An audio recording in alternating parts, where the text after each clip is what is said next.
नमस्कार, स्वागत है आपका। मैं हूं आपके साथ अनाया शर्मा। शुरुआत करेंगे खबरों की विस्तार से।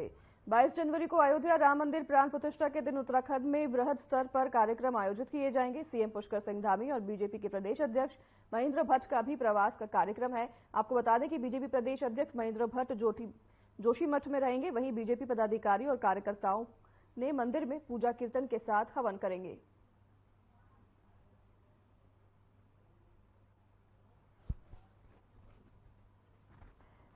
बाईस जनवरी को आपको बता दें कि अयोध्या में श्री राम मंदिर का भव्य उद्घाटन होने जा रहा है और श्री राम भगवान का प्राण प्रतिष्ठा भी है, उनकी मूर्ति की प्राण प्रतिष्ठा भी है।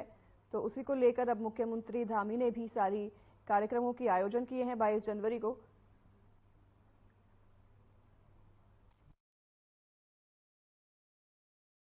देखिए, मैंने तो तय किया कि उस दिन जोशीमठ के अंदर नरसिंह भगवान जी के भव्य मंदिर में उस दिन मैं रहूंगा और वहीं पर प्राण प्रतिष्ठा कार्यक्रम को देखूंगा। नरसिंह देव बद्री विशाल के ही देव हैं और वो क्योंकि मैं बद्रीनाथ के मुख्य धाम पर पड़ाव पर रहूंगा तो निश्चित सीमावर्ती क्षेत्र पे भी भगवान राम की कृपा बनी रहे, इस भाव के साथ हमारा वहाँ रहना होगा। पूरे जोशीमठ के नागरिक वहाँ पहुंचेंगे, वहाँ की मातृशक्ति आएंगी। एक अच्छा उत्साह का कार्यक्रम है। मुख्यमंत्री के साथ चर्चा हो रही है और उनके लिए भी भव्य स्थान निश्चित रूप से तय किया जाएगा।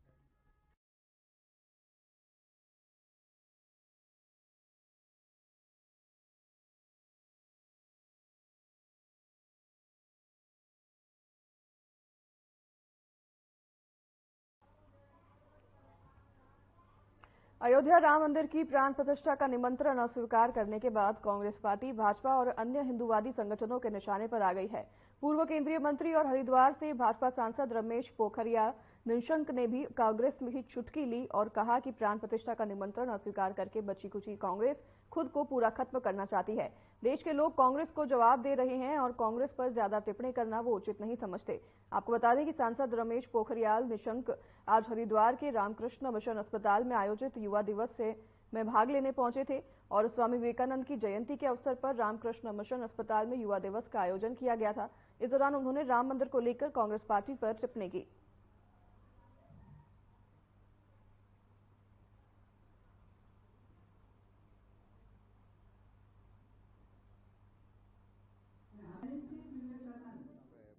यहाँ हरिद्वार से भी लोग बच्चा वहाँ जाने को तैयार है। पूरे देश के कोने कोने से।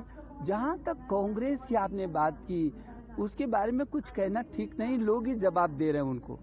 अरे राम तो सबके हैं, आपके भी तो राम हैं। ये पूरी दुनिया, इंडोनेशिया मुसलमानों का सबसे बड़ा देश है दुनिया का। वहाँ हर गांव में, हर शहर में रामलीला खेली जाती है। वो अपना आदर्श पुरुष यदि किसी को मानते हैं तो राम को मानते हैं, राम की संस्कृति में पलते हैं। तो ये कांग्रेस तो मेरी समझ में नहीं आता कि क्या हो गया इनको।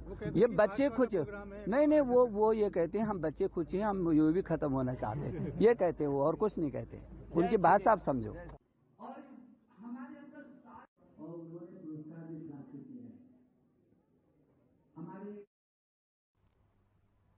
22 जनवरी को अयोध्या में श्री राम मंदिर का प्राण प्रतिष्ठा का एक भव्य आयोजन होना है, जिसको लेकर बीजेपी की ओर से सभी दलों के नेताओं को निमंत्रण पत्र भेजे गए हैं। लेकिन कांग्रेस के कई नेताओं के बयान सामने आ चुके हैं कि वे इस कार्यक्रम में शामिल नहीं होंगे। वहीं उत्तराखंड के पूर्व मुख्यमंत्री और वरिष्ठ नेता हरीश रावत का भी यही कहना है कि वो श्री राम के दर्शन के लिए जाएंगे तो जरूर, लेकिन प्राण प्रतिष्ठा के दिन बीजेपी के निमंत्रण पर नहीं जाएंगे, क्योंकि बीजेपी इस आयोजन को चुनावी आयोजन बनाना चाहती है। इसलिए कोई भी दल का नेता या श्री राम भक्त इस कार्यक्रम में क्यों शामिल होगा। उन्होंने ये भी कहा कि इसलिए तो शंकराचार्य भी इस कार्यक्रम में शामिल नहीं होंगे। बीजेपी के पास इस बार चुनाव के लिए कोई मुद्दा नहीं है, तो इसलिए राम मंदिर के सहारे ही जीत के सपने देख रही है।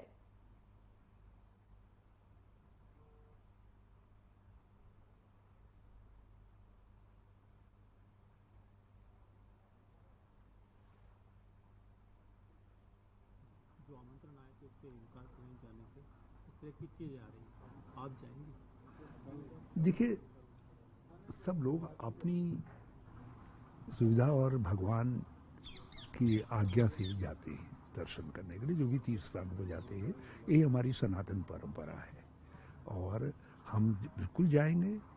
राम हमारे लिए आस्था है, राम हमारे लिए विश्वास है, राम हमारे लिए सब कुछ है। हम जरूर जाएंगे और मगर जब आदेश होगा तब जाएंगे। मगर भाजपा के निमंत्रण पर कोई क्यों जाएगा? और जिस तरीके से पूरे कार्यक्रम को, पूरे प्राण प्रतिष्ठा को जो है का भाजपाईकरण कर दिया गया है, संघीकरण करने की कोशिश की गई है, वो उचित नहीं है। और इसीलिए शंकराचार्यों ने भी कुछ आपत्तियां दर्ज की हैं, चारों शंकराचार्यों ने आपत्ति दर्ज की है, और भी साधु संतों ने कुछ सवाल उठाए हैं।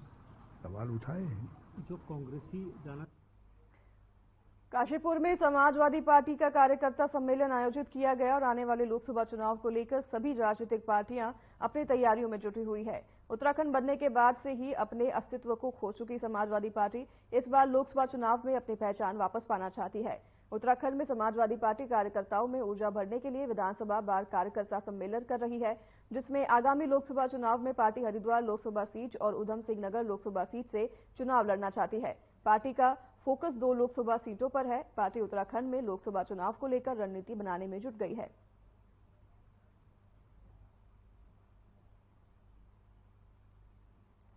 लोकसभा चुनाव की तैयारियां शुरू हो गई है। इसी को देखते हुए अब समाजवादी पार्टी ने भी अपनी तैयारियां शुरू कर दी है। उन्होंने कार्यकर्ताओं का सम्मेलन किया है, कार्यकर्ताओं से बातचीत की है, चर्चा की है लोकसभा चुनाव को लेकर कई रणनीति बनाई गई है। इस सम्मेलन में आपको बता दें कि लोकसभा चुनाव के लिए पार्टियां जो हैं, सभी पार्टियां तैयारियां कर रही हैं, तैयारियों में जुट गई है। उसी को लेकर अब समाजवादी पार्टी ने भी उत्तराखंड में कार्यकर्ताओं का सम्मेलन किया, जिसमें उन्होंने आगामी लोकसभा चुनाव की चर्चा की है।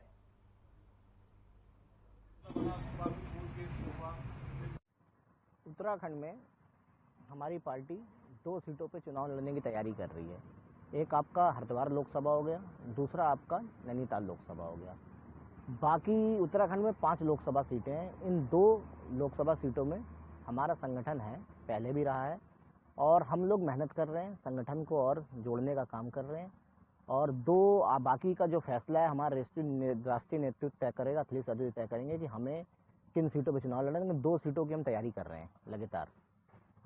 हम लोग यूनिवर्सिटियों में, कॉलेजों में और उनकी समस्याओं को लेके हर जगह आवाज़ उठाने का काम करेंगे, उनसे मिलेंगे, उनकी जो भी नाराज़गी है उनको दूर करने का काम करेंगे, उनके जो भी मुद्दे हैं रोड से लेके सरकार तक पहुंचाने का हम लोग काम करेंगे, उनको जोड़ने का काम करेंगे। स्टूडेंटों को और यंग को अगर किसी ने सबसे ज़्यादा जोड़ा है, देश में नेता बनाने का काम किया है, तो वो हमारे लीडर माननीय अखिलेश यादव जी ने काम किया है। इसीलिए लोग उनके इतने दीवाने हैं, क्योंकि उन्होंने हर रोड से लेके हर एक जगह स्टूडेंटों की आवाज़ उठाने का काम किया। हरिद्वार में दक्षिण कलीपीठ मंदिर में इन दिनों विदेशियों का जमावड़ा लगा हुआ है। विदेशी साधक निरंजनी अखाड़े के आचार्य महामंडलेश्वर स्वामी कैलाश नंद गिरी से दीक्षा लेने हुए पहुंचे हैं। अमेरिका, रूस, जर्मनी, कनाडा जैसे देशों से 90 साधकों का दल हरिद्वार में यज्ञ अनुष्ठान में शामिल होकर हिंदू संस्कृति से जुड़ रहा है। सोमवार को ये सभी साधक कैलाश नंद गिरी से दीक्षा लेंगे। स्वामी कैलाश नंद गिरी ने बताया कि विदेशी अनुयायी हिंदू पूजा पद्धति से प्रभावित होकर काली मंदिर पीठ से जुड़ रहे हैं। साल दर साल विदेशियों की ये संख्या बढ़ रही है।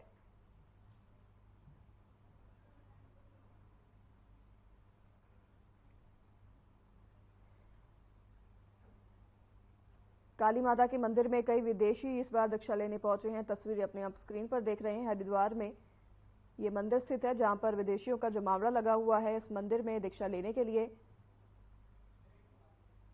और साल दर साल यहां पर विदेशियों के साथ साथ ही सभी श्रद्धालुओं का जमावड़ा बढ़ते जा रहा है। लोग अनेक संख्या में यहां पहुंच रहे हैं। हरिद्वार में मंदिर स्थित है, जहां पर आप तस्वीरें देख रहे हैं कि जो विदेशी हैं वो पूजा अर्चना करते दिखाई दे रहे हैं।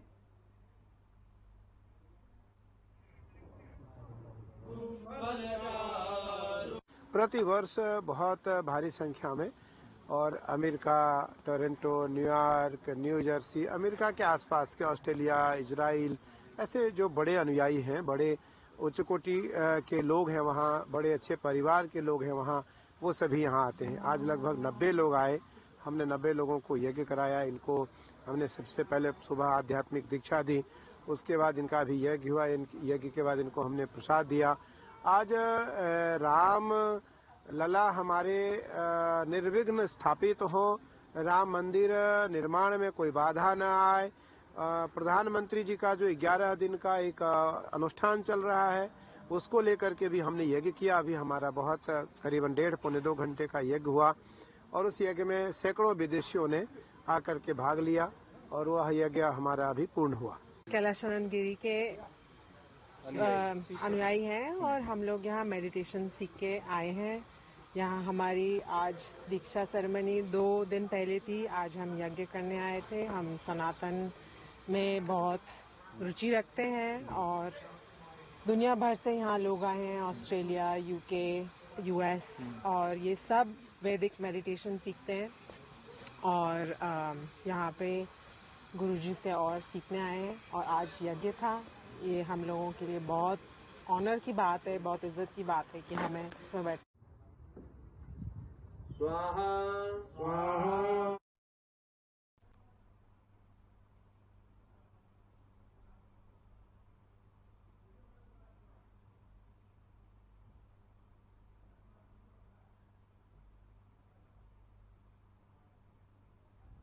मकर संक्रांति का स्नान पर्व है। वैसे तो सभी गंगा स्नानों का बड़ा ही महत्व है, मगर मकर संक्रांति स्नान व्यक्ति के लिए पुण्यदायी और जीवनदायी है। हरिद्वार में गंगा स्नान करने के लिए श्रद्धालुओं की भीड़ उमड़ रही है। वहीं श्रद्धालु गंगा में आस्था की डुबकी लगाकर पुण्य और मोक्ष की कामना कर रहे हैं। साल का पहला बड़ा गंगा स्नान 14 जनवरी को मकर संक्रांति का है और इस स्नान पर्व का काफी महत्व है, क्योंकि मकर संक्रांति के पर्व के दिन सूर्य मकर राशि में प्रवेश करते हैं। इसी के साथ ही सूर्य दक्षिणायन से उत्तरायण भी हो जाते हैं, इसलिए मकर संक्रांति के स्नान को खास माना जाता है।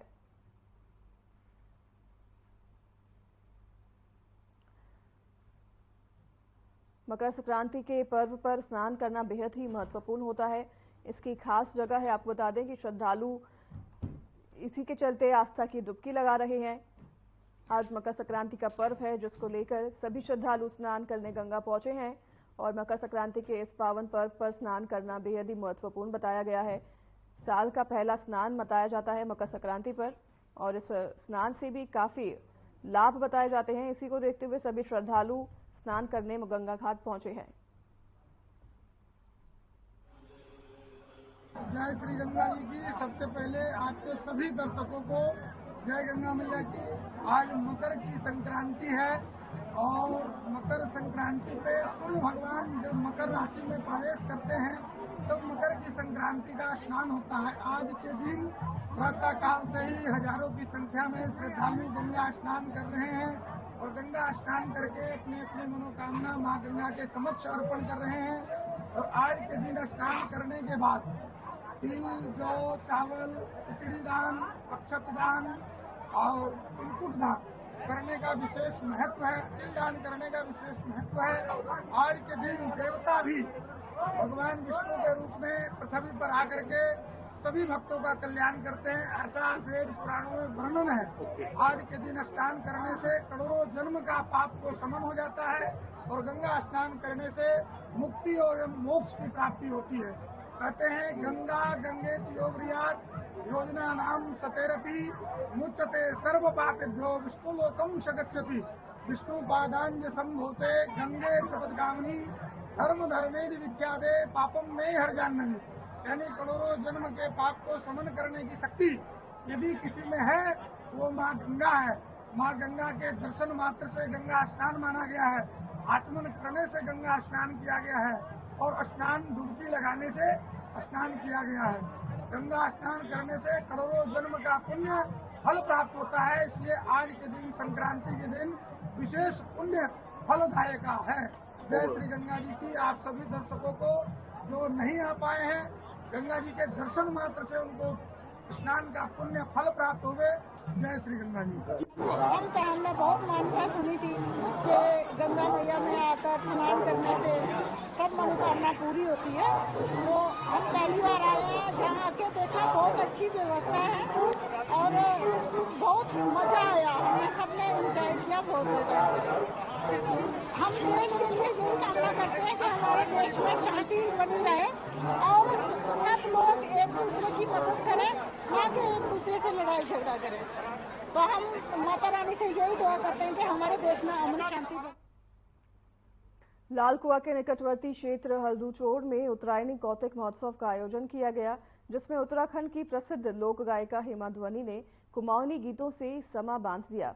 कार्यक्रम में अतिथियों ने दीप प्रज्वलित का शुभारंभ किया, जिसके पश्चात मां नंदा सुनंदा की जात यात्रा निकाली गई, जिसमें भक्ति गीत गाए गए। वहीं कार्यक्रम में कई सांस्कृतिक कार्यक्रम आयोजित किए गए। उत्तरायणी कौतिक महोत्सव हल्दूचोड़ के अध्यक्ष दिनेश पांडे ने कहा कि जनता के सहयोग से इतना भव्य कार्यक्रम आयोजित किया जा रहा है, जिसमें प्रथम दिन खेलकूद प्रतियोगिता और उसके अगले दिन कई सांस्कृतिक आयोजित किए जा रहे हैं।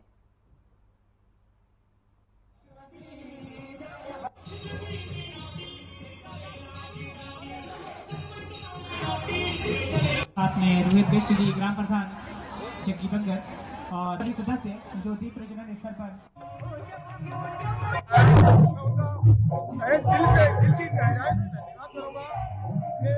जनता का प्यार है जो मेला हो रहा है। जनता ने प्यार से अपना सहयोग किया। मैं सभी का आभार व्यक्त करता हूँ। हमारे यहाँ प्रतिदिन पहले सुबह से बच्चों की प्रतियोगिता होती है। हर वर्ग को हमने बुलाने दिया है, चाहे बूढ़ा हो, चाहे जवान हो, चाहे बच्चा हो। घर के 64% से सेवा करने वाली महिलाओं को भी हमने मंच दिया है। हमारा मकसद है गाँव में जो दिक्कत छुपी है वो मंच पर आए, यही हमारा प्रयास। आज यात्रा निकाली गई, गाँव की महिलाओं ने चौका वर्ग करते उसके बाद उन्होंने प्रयास करके राज्य यात्रा उसके साथ घोड़े को प्रस्तुत किया गया।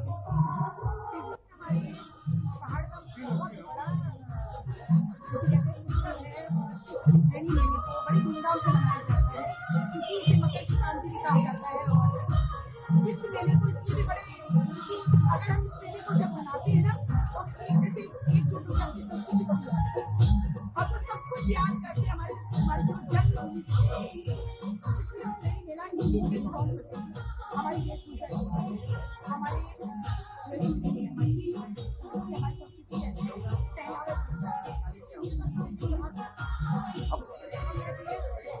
हमारे कहानी बहुत ज्यादा इम्प्रूवमेंट हुई है।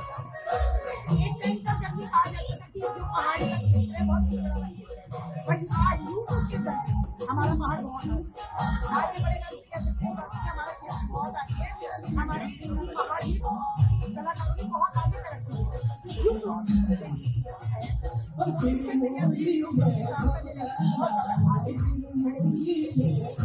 बहुत अच्छी बात है। हमारे टाइम में ऐसा नहीं था और मैं आगे की और जो कलाकार है सबके लिए शुभकामनाएं। बहुत अच्छे मौके मिले, अच्छी प्लेटफॉर्म मिले, ऐसी हमारे पास और खिले और बढ़े। देश भर में विकसित भारत संकल्प यात्रा हर गांव नगर में जा रही है। इस यात्रा के माध्यम से आम जन तक केंद्र और प्रदेश सरकारों द्वारा संचालित विभिन्न कल्याणकारी योजनाओं की जानकारी और उनका लाभ जनता तक पहुंचाया जा रहा है। इस दौरान यात्रा के 65वें शिविर में कार्यक्रम के विधानसभा संयोजक गौरव शर्मा ने उपस्थित सभी जनता से भी अपील की कि वह केंद्र व प्रदेश सरकार की सभी कल्याणकारी योजनाओं का लाभ उठाएं। विभिन्न योजनाओं का लाभ प्राप्त कर चुके लाभार्थियों ने भी अपने अनुभव बताए और सरकार को धन्यवाद दिया।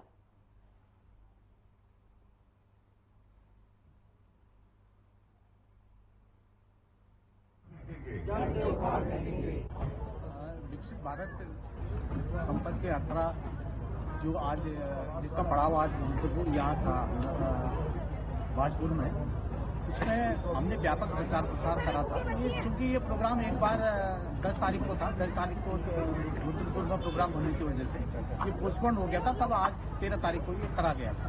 तो लोगों को भी थोड़ी सी हमने पूरी कोशिश की उपस्थित रहने के लिए, सारी जनता को हमने मैसेज दिया था और प्रचार प्रसार भी करा था। फिर भी पर्याप्त मात्रा में लोग नहीं आ पाए हैं। मैं अब कोशिश करूंगा कि अगली बार व्यापक रूप से इसका प्रचार प्रसार और बेहतर तरीके से हो और ये संकल्प यात्रा अच्छी हो। अब बाकी हमारे पर निर्भर करता है कि हम उन योजनाओं का कितना लाभ ले पाते हैं।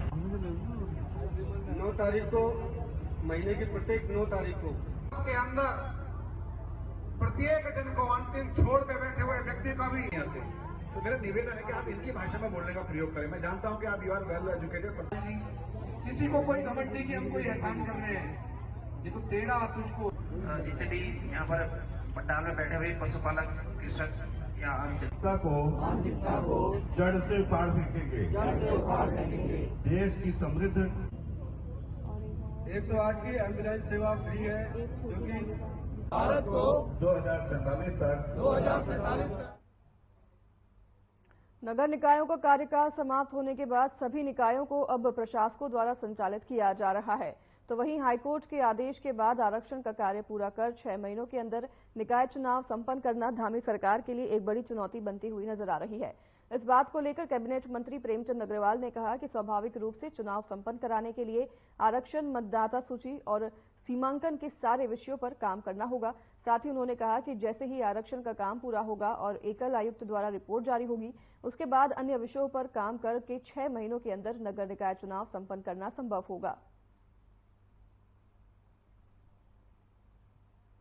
जब मुझे वो गढ़वाली भाई मिला, मैंने कहा देखिए आप जानते हैं कि जो चुनाव कराने का विषय है उसमें स्वाभाविक रूप से हमारे जो पहले की प्रक्रिया है वो पूरी करनी होगी। जैसे आरक्षण का विषय है, मतदाता सूची है, या फिर हमारा सीमांकन का जो सारे विषय हैं उस पर हम लोग पूरी तरह से पहले हमें उस पर काम करना होगा। और मैंने पहले भी कहा था, मैं आज फिर दोहरा रहा हूं, जैसे ही हमारा आरक्षण का विषय पूरा होगा और जब वो सरकार को हमारे जो एकल आयोग है अपनी रिपोर्ट देगा, अन्य विषय पे हम लोग लगे हैं। जब ये पूरे होंगे तो निश्चित रूप से हम चुनाव 6 महीने की जो डेडलाइन है उसमें हम कराने का पूरा प्रयास करेंगे, क्योंकि बिना इनके हम चुनाव संपन्न नहीं करा सकते। पेंडिंग है कमेटी हालांकि बना, और आज भी वो पीसीएस है, मतलब अच्छे उसमें भगवान की कृपा है। और मैंने कुछ मिशन 2024 के लोकसभा चुनाव को लेकर हर पार्टी अपनी तैयारी में जुटी हुई है। इसी क्रम में मुरादाबाद रोड स्थित लोक निर्माण विभाग के अतिथि गृह के प्रांगण में समाजवादी पार्टी कार्यकर्ताओं ने समाजवादी छात्र सभा प्रदेश अध्यक्ष उत्तराखंड ओसीएन सिंह यादव का काशीपुर पहुंचने पर स्वागत किया। इस अवसर पर पत्रकारों से वार्ता करते हुए प्रदेश अध्यक्ष ने कहा कि काशीपुर में कार्यकर्ता सम्मेलन रखा गया है। कार्यकर्ता सम्मेलन में बोलते हुए प्रदेश अध्यक्ष ने पत्रकारों को बताया कि समाजवादी पार्टी उत्तराखंड प्रदेश में 2 सीटों पर चुनाव लड़ने जा रही है, जिसमें हरिद्वार और नैनीताल जिले शामिल हैं। उन्होंने आगे बताया कि इस बार समाजवादी पार्टी विपक्षियों को करारा जवाब देगी और उन्होंने ये भी कहा कि आदरणीय अखिलेश यादव चुनाव को लेकर कार्यकर्ताओं में अभी से ही जोश भरने का कार्य कर रहे हैं। और उन्होंने आगे कहा कि पूरे प्रदेश में भ्रमण कर समाजवादी पार्टी की पूर्व में चलाई गई जन कल्याणकारी योजनाओं का बखान भी किया जाएगा। और उन्होंने आगे कहा कि वह दिन दूर नहीं जब उत्तराखंड में समाजवादी पार्टी 2 सीटों पर अपना परचम लहराएगी। हमारी पार्टी तैयारी कर रही है। एक आपका हरिद्वार लोकसभा हो गया और दूसरा आपका नैनीताल लोकसभा हो गया। इन 2 सीटों पे पार्टी तैयारी कर रही है और बाकी का आगे का फैसला हमारे राष्ट्रीय नेता माननीय अखिलेश यादव जी लेंगे कि पार्टी को लड़ना है कि नहीं लड़ना है, क्योंकि इंडिया गठबंधन भी हो रहा है तो उसमें किस तरीके की शेयरिंग होगी उसका फैसला हमारे राष्ट्रीय अध्यक्ष जी लेंगे। हमें जो कहा गया है 2 सीटों पर तैयारी करने के लिए हम लोग उस पर लगे हुए हैं, काम कर रहे हैं, संगठन को मजबूत करने का काम कर रहे हैं। तो आज आपका भ्रमण कहाँ पर है? आज हमारा काशीपुर में है। आज हमारा कार्यकर्ता सम्मेलन भी। फिलहाल इस बुलेटिन में हमारे साथ बस इतना ही। नमस्कार।